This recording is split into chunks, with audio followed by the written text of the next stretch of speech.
Yo, what the fuck is up? Welcome to another edition of the Plugged Up Podcast. We might as well call it the Fucked Up Podcast because it's 2 in the morning. We just came back from a rip-roaring good time hosted by my man, Blue the Misfit at Trees. And I got to stumble my way into these two fucking awesome-ass gentlemen. I said, hey, we gotta get the moment for the people. We gotta get it out as fast as possible. Terrence, you fucking blew it down tonight. Say what's up? Yo, what's up, my guy? Tell the people where they can follow you. You can follow me on Instagram at Terrence Spectacle. That's TERRENCESPECTACL. And you can follow me on Twitter at TSpectacle.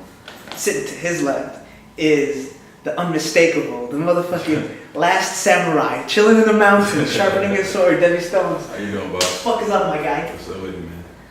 So, tell me, how'd you feel about your performance today, bro? I got to catch your last, song on stage? Mm-hmm. And you had me fucking grooving, bro. You fucking... my ass. So, tell me, how does it feel to blow down a room with like at least 150 people there? I mean, it feels pretty amazing. It's kind of surreal. You don't really know what kind of impact you're making on a room full of people that you barely know. But when you see them move to the music, it's powerful for sure. So it feels very good. It feels very empowering. So, brother, when did you get started on your rap journey? How old were you when you first made your first song? Oh Jesus, I was about 15 years old.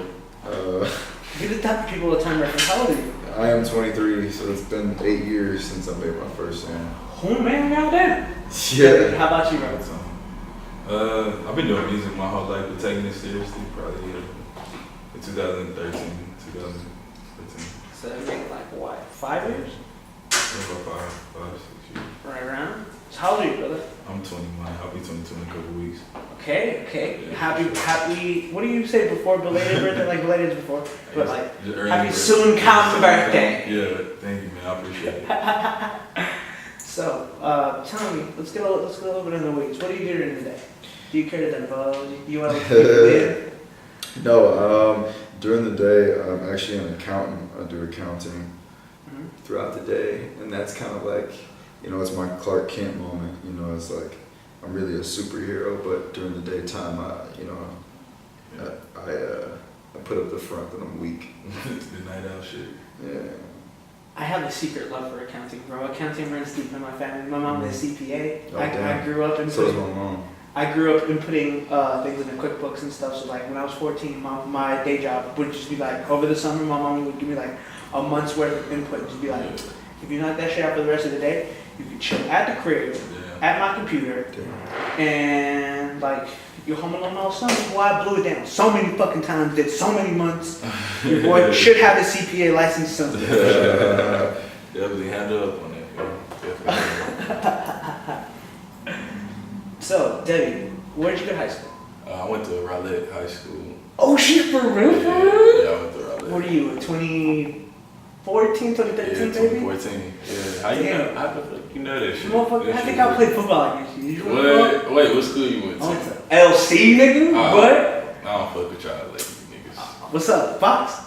We can't. I don't fuck with lady niggas. Damn, bro. Nah. That high school shit used to seem so crucial back in the day. Yeah, Like, if a nigga was really from Raleigh, it was like, Yeah, kind of like set tripping. Like, you'd be like, oh shit, for real, bitch? Wait, What's up? it's crazy though, cause like I wasn't even, I'm not even from Texas, so it's like, I just stepped into it and people just automatically was like, oh, he a Raleigh nigga. Tell me more, like, where are you from? I'm from Shreveport, Louisiana. Okay. You know what I'm saying, born and raised. So. What year did you make the pilgrimage to Texas? Like summer 2010. Yeah, summer 2010. That's when I moved out here. You were like, what, 7? No. Yeah, I was like, what, 14? 14? Yeah, 14, 13, 14. This is really a fucked up podcast tonight. Yeah, but I'm pretty lit right now. Yeah. What you? As my friend Lil Sega said, we're feeling the fade. Yeah, you know what I'm saying? It's part of life, you know what I'm saying? It's a lifestyle. Definitely. Damn. You know who I want to shout out today in this podcast for being so cool at Trees today? My man Rep Creasy, bro. Yeah, shout out to them for real, man. Shout out to my nigga for smoking me out all the time. That's my nigga. So, You said you, on the walk over here, were crossing the streets like some old fucking tram dodgers, and you told me you're from New York, brother. You partially spent some of your life in there. Would you like to expound on that? Yeah, I spent a very brief period of time in New York City. It was really exciting, very thrilling, really different. Change of pace, definitely, from the South especially.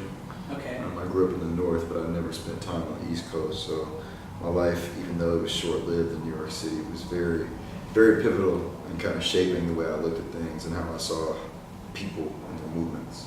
All right, so break it down for me. Where were you? Tell us where your travels have taken. Yeah, I mean, that's definitely a story. I was born and raised in Detroit, Michigan. Okay. Steel City, like rolling iron. Yes, man. Definitely the Motor City. You don't want to stop at a stoplight and let people pull up on you because they'll rob you and kill you for everything. Mexico City style, gang gang. Yeah. Basically.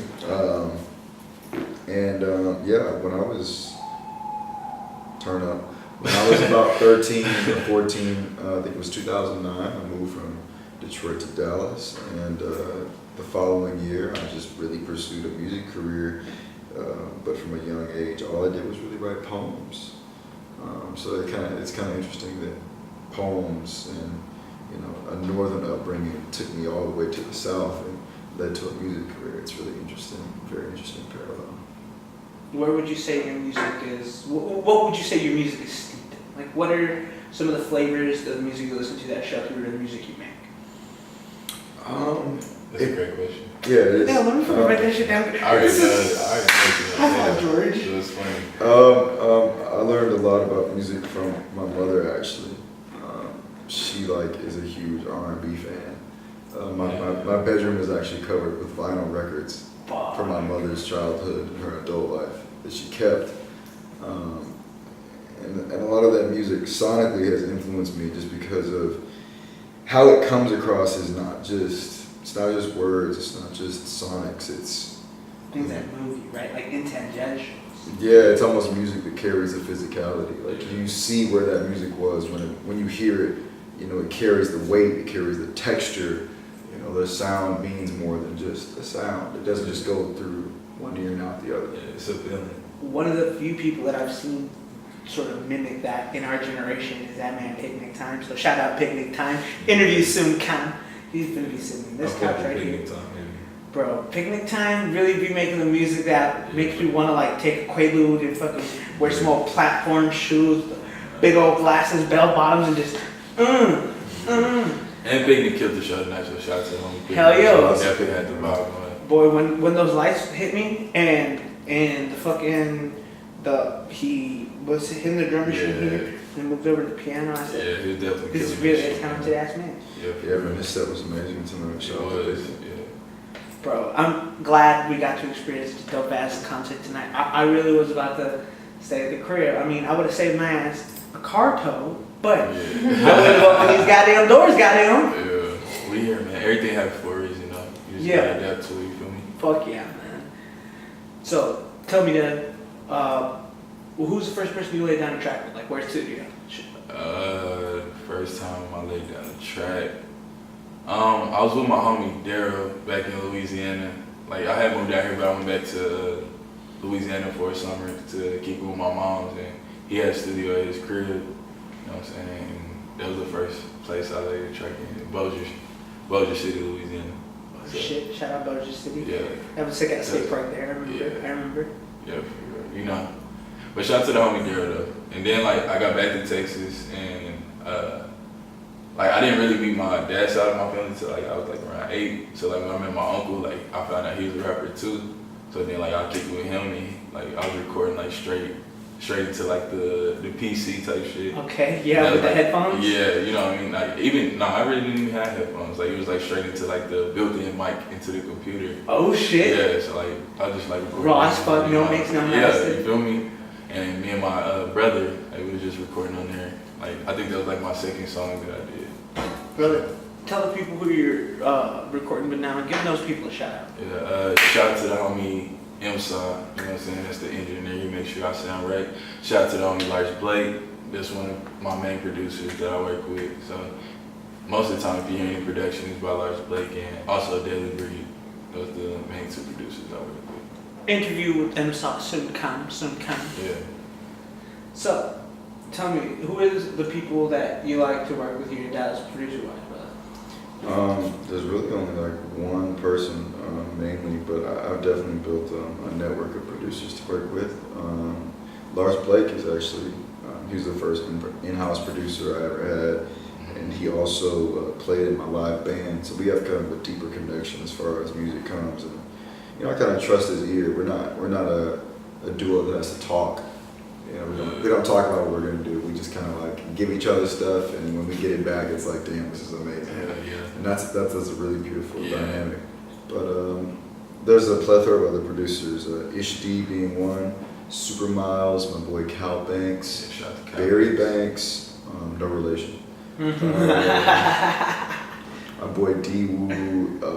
D-Woo got that fire. D-Woo has the fire. K-Wash, and of course I can't forget my brother, Darren the Red X. And I mean, I'm pretty sure there's more to name, but those are just a few that I'm working with currently. And yo, Dallas got the wave for producers, bro. Like Dallas really had like some of the dopest producers in the world. Have y'all ever heard of a little guy named Witty and Oh, my homie Dino actually has a track with YDNA. Bro, YDNA, he just got the Flatbush Zombies feature, he got the fucking Fat Nick feature. He's working with all the Florida Underground guys right now. But he's like, went to Saxon, so he's like, he's a year younger than me. And what year you graduate? I'm 15, bro. 15, so you're the year after me, okay. Yeah. Okay, I can fuck with it. I got a couple homies that went to Saxon and shit, so. Yeah, so, bro, y'all, if I could give y'all one person that I could hear both y'all sounding good on, YDNA, go ahead. Yeah, like I said, one of my homies fuck with YDNA and shit. He worked with him recently, so.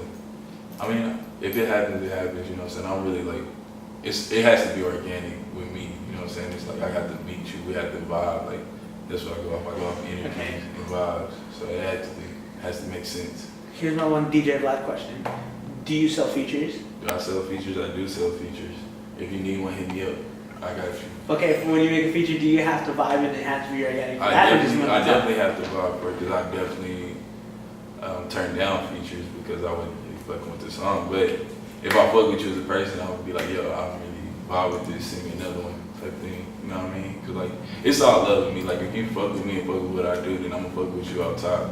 But for the music, it has to actually make sense for us to do it.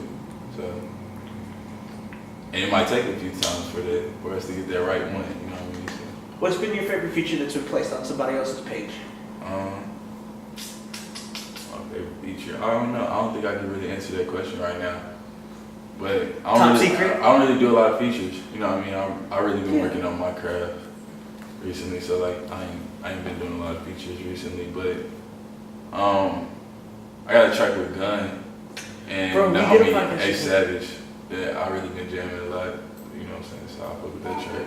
Shout out Gunter. Yeah. Gun. That's my brother. He's geeked up, nigga. Yeah, you feel me? Shout out to the homie. He in Cali right now living it up. Yeah, bro. I see him fucking swimming backwards in a pool and then getting out, paddling down to the top, and then dropping the towel on the bitch's head. Yeah, wow. That sound like some gun shit. Yeah, a white towel. Yeah, it sound like some gun shit. That's amazing. I'm trying to live that life. I want to make so much money I can be disrespectful to people, but not because I want to be disrespectful, just because I feel like that's a status symbol. Like when you have enough bread to where you hurt somebody's feelings, you're like, here's a band, go away. I don't know. I don't think it's not about that with me, so I can't relate. I mean, I feel like if you could just drop off a bag and niggas just be like, you can treat me any kind of way, I feel like you still would have karma like a bitch. For real. You think Exactly. so? That shit always come back to I feel like money couldn't equate to the karma for fucking somebody over. For real. Like I try to be a good, genuine person, like 100%. Like somebody passes away and you get like an insurance settlement. Yeah. It doesn't remedy the loss of a life. Yeah, That's for how I real. feel. It's like, you know, I put a hit out on your brother, but you know, here's $1 million. It's like, damn, nigga, but I'll never get my brother back. Yeah, what if that hit was $500K? Did you really just? I mean, you recoup that nigga like double the money, but it's like, damn, could you really put a price on a person's life? Yeah. So that's at the end of the day. No matter how bad it is, like you fuck somebody over, it's gonna come back to you, no matter how much money you pay to keep it quiet. For real. That's just my take on it. Yeah. Damn. Asshole George in the Fucked Up podcast. Hey. Getting schooled. Thanks for dropping knowledge on me, bro. I really was thinking like of becoming Scrooge McDuck and getting an apartment like this, but like stuffing it with money and like really Pablo Escobar. I mean, just DJ Khaled it, dog. I mean, just know that the opposition is always against you and that you need to flex on the opposition. And you also need to be grateful, though. You know what I'm saying? Okay. Y'all turned this little dark bitter stone I have in my chest into like a full beating human heart again. So no, I mean, you you can never forget. You know, if you watch The Matrix will tell you. You know, anyone who's still plugged in is the enemy. For real. Oh shit. Yeah. Anyone who's still plugged in is the enemy potentially. So. You know, you gotta be real mindful of who the opposition is, because they can look normal, they can look like a sheep, but they're really a wolf. Damn. Real shit. That's real shit. Tell me about how'd you feel the first time you watched The Matrix? Jesus Christ. Boy. First off, I thought it was just this badass science for real. film. Nigga, I ain't think it like 6 times. And then like 10 years later, I can totally assess it. More than almost 20 years later after the first Matrix come out, I'm just now like fully understanding what it means, what it's talking about, and how epic that is. That's an epic film. Bro, it is, bro. And it's like, I still catch shit from that like movie that I've never seen. I've seen the movie a million times. I still like see catch something shit. new every time you watch it. Every time.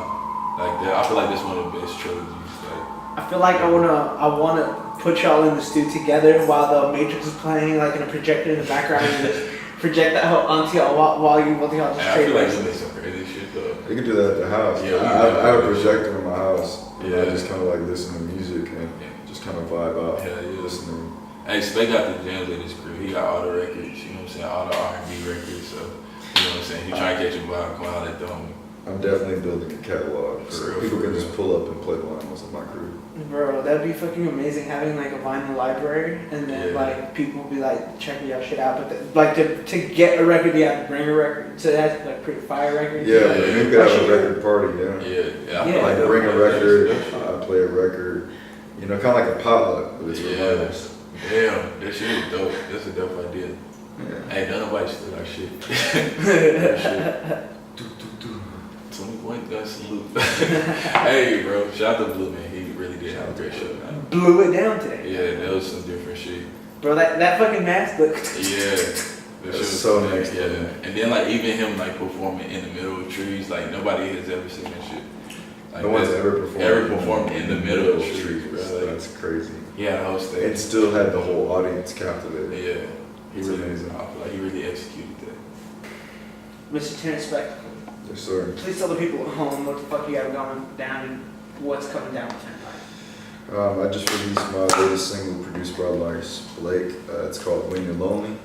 You can check that out on Spotify. Make sure to follow me. Spotify, Terrence Spectacle. Go to terrencespectacle.com. I'll be uploading the live footage of tonight's show. It's Yeah. dope for everybody who missed it. And also be on the lookout for my next EP slated to drop January 2018, distributed by the IRAS, executively produced by Lars Blake. Okay. Devy, what's going on in your neck of the woods? I just released my latest video of the stats. The track is on all social medias, you know what I'm saying, all streaming platforms that you can go check out. And I've been working on this project, really enjoying Life Forever Chilling, Volume 1.